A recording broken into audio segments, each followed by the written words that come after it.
Sekuyiminyaka eminingi amaNdebele ehlala ngaphansi komthunzi wokucindezelwa, kuqala ngokubulawa kwabantu ngobudlova ngesikhathi seGugurawundi kwaze kwaba manje lapho behlangabezana khona nokuhlukunyezwa okuhleliwe. Amanxeba abangelwa ukubulawa kwabantu kusukela ngo-1983 kuya ku-1987 asengapholi hhayi nje ezinkumbulweni kuphela, kodwa nasemzimbeni wesizwe saseZimbabwe uqobo. Umhlaba, amandla, nobuwena kuseyizihloko eziphikiswa ngenkani. Uhulumeni ophethe isizwe samashona uyaqhubeka nokwenza imithetho ekhombisa ukwesekela okwabo kuphela, kuyilapho imisindo yokuhlukaniswa iqhubeka nokukhula eMatabeleland. Abanye baze bathi amaNdebele awanalo ilungelo lomhlaba eZimbabwe, benqaba umlando wabo nefa labo elijulile. Le ndaba ayikho nje emlandweni kuphela, iyimpi yokwamukelwa, yobulungiswa kanye nekusasa lapho amaNdebele engasaphathwa njengobafokazana ezweni labo. IGugurawundi ibhekisela ochungechungeni lokubulawa kwabantu ngobuningi kanye nokuphendulwa kwamalungelo abantu okwenzeka eZimbabwe phakathi kuka-1983 no-1987. Leli gama livela esishoneni lisho ukuthi imvula yokuqala egeza uquqaba ngaphambi kwemvula yasehlobo. Ukubulawa kwabantu ngesikhathi seGugurawundi kwenziwa yi-5th Brigade, iyunithi ekhethekile yeZimbabwe National Army eyayiqeqeshelwe eNorth Karelia futhi ilawulwa ngohulumeni kaRobert Mugabe. Iqembu elaqondwa kakhulu kwakungabantu bamaNdebele, ikakhulukazi labo ababethi besekela iqembu likaJoshua Nkomo iZAPU. Abantu bakwaNdebele abaziwa ngokuthi amaTebele bangabantu abakhuluma isiBantu futhi bahlala kakhulu eningizimu ntshonalanga yeZimbabwe, ikakhulu eduze kwaseBulawayo. Umsuka wabo ubuyela kubantu bakwaNguni baseNatal eNingizimu Afrika yanamuhla. Ukufuduka kwamaNdebele kuya eZimbabwe kwahola umzilikazi owayengumphathi wezempi ngaphansi kukaShaka Zulu. Ngo-1823 umzilikazi wabaleka eNingizimu Afrika ngenxa yengxabano noShaka, wahola abantu bakhe baya enyakatho. Isiteshi sokuqala eBasutoland iLesotho. Umzilikazi waqala wahlala eBasutoland kodwa kamuva wathuthela eMariko Valley ukuphikisana nabahlali baseYurophu. Ngo-1837 ngemva kokwehlulwa ngamaBuwa eTransvaal wathuthela enyakatho. Cishe ngo-1840 umzilikazi nabalandeli bakhe basungula umbuso wabo eMatabeleland, Zimbabwe, lapho bafaka khona izizwe ezifana amaSotho, amaShona nezinye. Umbuso wamaNdebele wawuwumbuso wezempi, amadoda behlelwe ngeminyaka njengesigaba samabutho. Babengabelusi bezinkomo okwawumgogodla womnotho nezinga lobukhosi emphakathini. Umphakathi wabo wawunezigaba ezahlukahlukene ngokuba ngabaNguni, amaSotho noma izizwana zasendaweni. AmaNdebele adlala indima ebalulekile emlandweni waseZimbabwe empini yokulwa nombuso wamakoloni waseBrithani kanye nokuqhakambisa amasiko nezombusazwe kuleso sizwe. Ngemva kokuthola inkululeko ngo-1980 kwaqubuka ukungezwani phakathi kweZANU-PF kaRobert Mugabe neZAPU kaJoshua Nkomo. Uhulumeni kaMugabe wathi iZAPU iyabasiza abahlubuki, okwakuholela ekuhlaselweni okubulalayo. I-5th Brigade eyayiqeqeshwe eNorth Korea yathunyelwa eMatabeleland naseMidlands lapho yahlasela khona izakhamizi zakwaNdebele. Kukhona ukulinganiselwa ukuthi phakathi kwabantu abangu-20,000 kuya ku-30,000 babulawa. Izisulu zahlaselwa, zabulawa ngendluzula futhi zanyamalala ngaphandle kokulandelwa ngomthetho. Leli bhadi lashiya amanxeba angapheli futhi abasaphila basafuna ubulungiswa nezinhlawulo. Ngo-1987 uMugabe noNkomo basayina i-Unity Accord, okuwukusayinwa okwaphetha ngokusemthethweni udlame. Imizamo yokubhekana neGugurawundi bilokhu ihamba kancane futhi iphikisana kakhulu. Abaningi besola uhulumeni ngokungema isibopho.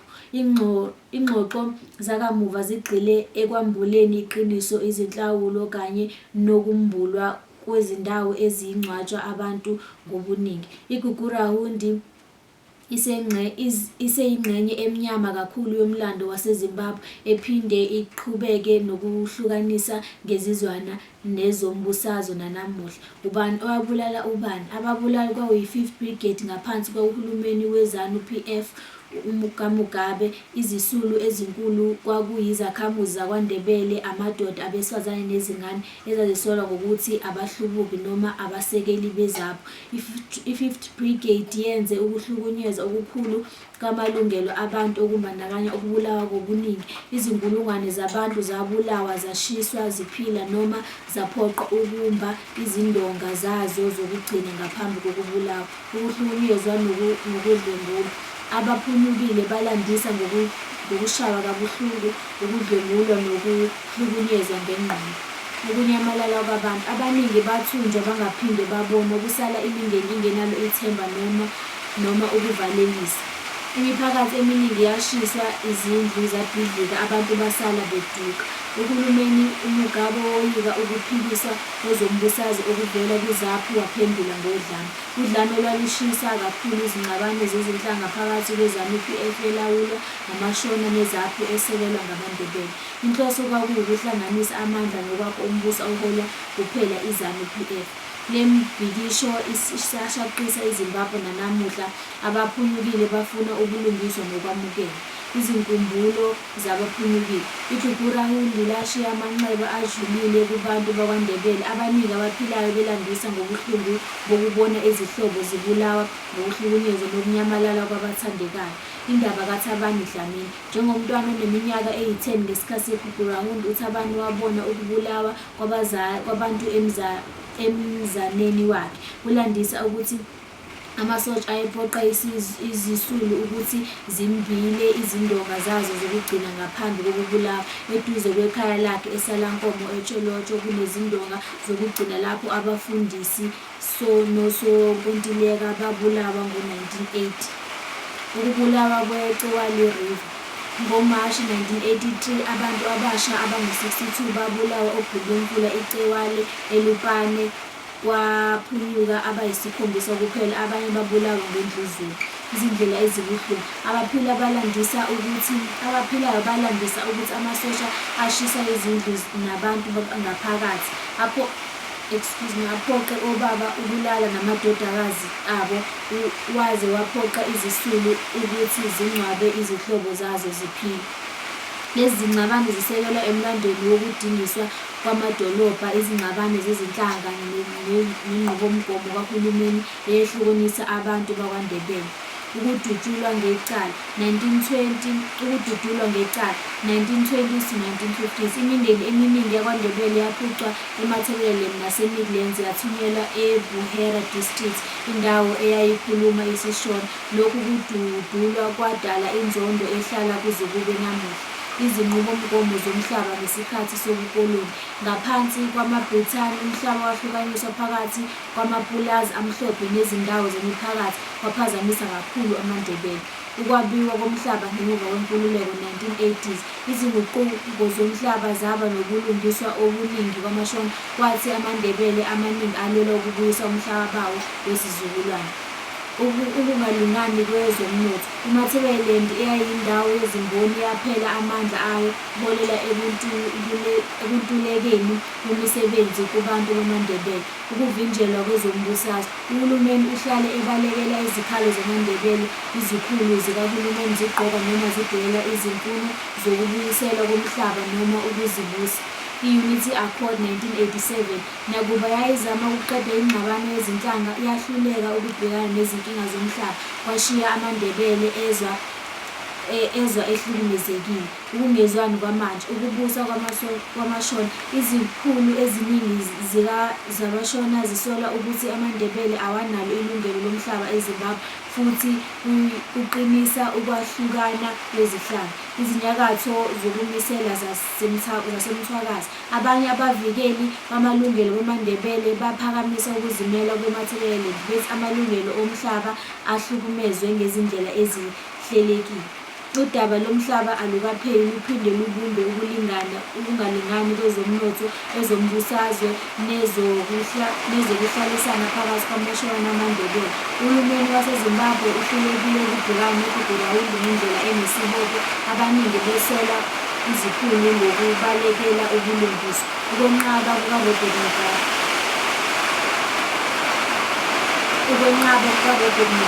Mugabe wake wathi uGugurawundi yisikhathi sokuqhunywa ingqondo, kodwa wehluleka ukukubiza ngokuthi kuyukubulawa kwabantu ngobuso, genocide. Imibiko efihliwe. Uhulumeni wabhala imibiko kaChihambakwe noDudu Nchena, kodwa imiphumela yayo ayikaze yaziwe emphakathini. Izethulo zakamuva. Ngo-2024 kwabanjwa izethulo zokuxoxa ngokumbulwa kwezindonga zokugcina kanye nezinxephezelo, kodwa abasindile basalokhu beqhamuka nokungathembi ukuthi ubulungiswa buzofezeka. IGugurawundi iseyingxenye emnyama kakhulu yomlando waseZimbabwe, ephinde iphakamise ukungaboni ngasolinye kwezinhlanga nezombusazwe namuhla. Imizamo yokubuyisana. Indima yezinhlangano. Imizamo yokubuyisana ibe yizimbilimbi futhi ihlangabezane nokuphikiswa. I-Unity Accord 1987, isivumelwano esasiyisayine phakathi kweZANU-PF kaMugabe neZAPU kaNkomo, saphetha udlame, kodwa asizange silethe ubulungiswa kubantu abahlaselwe. Abasindile nabalweli bamalungelo bafuna ukuvuma ezidlangalaleni kwalesi sigameko, kodwa uhulumeni uhlale evimbe ukudalulwa okuphelele. Ukumbulwa kwezindonga nokuxolelwa. Eminyakeni yamuva kuqubuke ingxoxo mayelana nokumba izindonga lapho kwabekwa abantu ngobuningi kanye nezinxephezelo, nakuba inqubekela phambili ihamba kancane.